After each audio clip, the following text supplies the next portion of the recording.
Kami pengurus masjid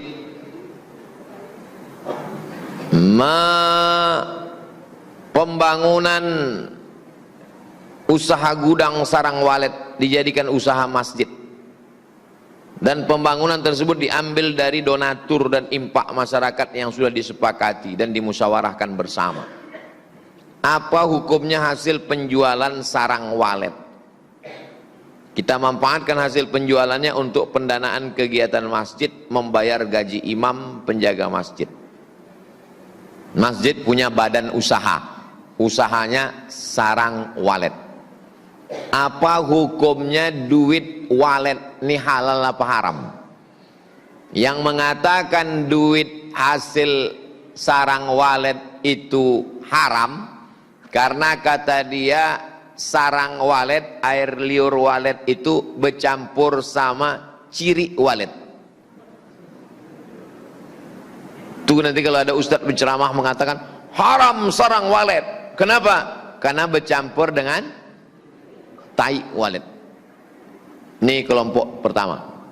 Kelompok kedua mengatakan sarang walet dengan tai walet tak bercampur, karena walet mengambil buih dari laut, sungai, dibawanya, ditempelkannya ke dinding, dan dia rupanya walet ini punya WC pula, tak bercampur di situ, maka tidak najis. Nah, pembahasannya apakah air liur walet itu najis? Suatu ketika Nabi sedang khutbah. Pas Nabi sedang khutbah, datang onta menjilat, khutbah di padang Arafah nih, datang onta menjilat kain Nabi. Lidah onta itu kan ada air liurnya, dan Nabi tidak mencuci kain itu, dibawanya sholat. Itu menunjukkan air liur onta tidak najis. Apa hubungannya dengan walet? Itulah kias, dikiaskan air liur onta dengan air liur walet. Oh, nggak bisa Pak Ustadz. Kenapa? Karena onta nggak terbang. Bukan pada tobang tak terbangnya bonga.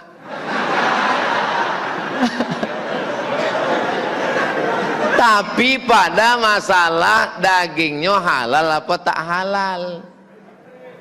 Onta halal, daging walet saya tak tahu. Kalau ada yang mengatakan onta itu air liurnya tidak najis karena dagingnya halal. Nah, sekarang pernahkah air liur binatang yang tak dimakan tapi air liurnya tak najis? Ada. Apa? Kata Nabi, kalau tempat air minum terbuka, datang kucing menjilat, dijilat kucing, apakah air ini jadi najis? Tidak. Kata Nabi, air liur kucing tak najis. Itu menunjukkan bahwa andai burung walet itu haram, maka air liurnya tetap halal. Dikiaskan ke kucing, tapi kucing tak terbang. Bukan masalah terbang tak terbang, tapi masalah dagingnya halal atau tak halal. Kalau anjing, anjing lain. Idza walagal kalbu, kalau ada anjing menjulurkan lidahnya ke bejana, ke ember, ke mangkok, ke tempat air minum, fi ina'i ahadikum, ke tempat air, fa ahriquhu, tumpahkan semua, buang. Lalu kemudian bekas tadi itu dibasuh dengan 7 air. 6 air suci bersih mensucikan, 1 air dicampur dengan air tanah. Kenapa mesti pakai air tanah? Kan sudah ada deterjen, kan sudah ada kaporit, kan sudah ada sampo, ada, tak boleh sebut merek, nanti iklan gratis. Kenapa mesti pakai air tanah? Ternyata air liur anjing, daging anjing ada bakterinya, dan bakteri itu tidak mati pakai deterjen, sabun, sampo. Dia hanya mati pakai bakteri yang ada di dalam tanah. Bakteri dalam tanah memakan bakteri. Dalam ilmu medis disebut bakteri makan bakteri. Anak kita tak paham itu karena mereka selalu diiklankan jeruk makan jeruk.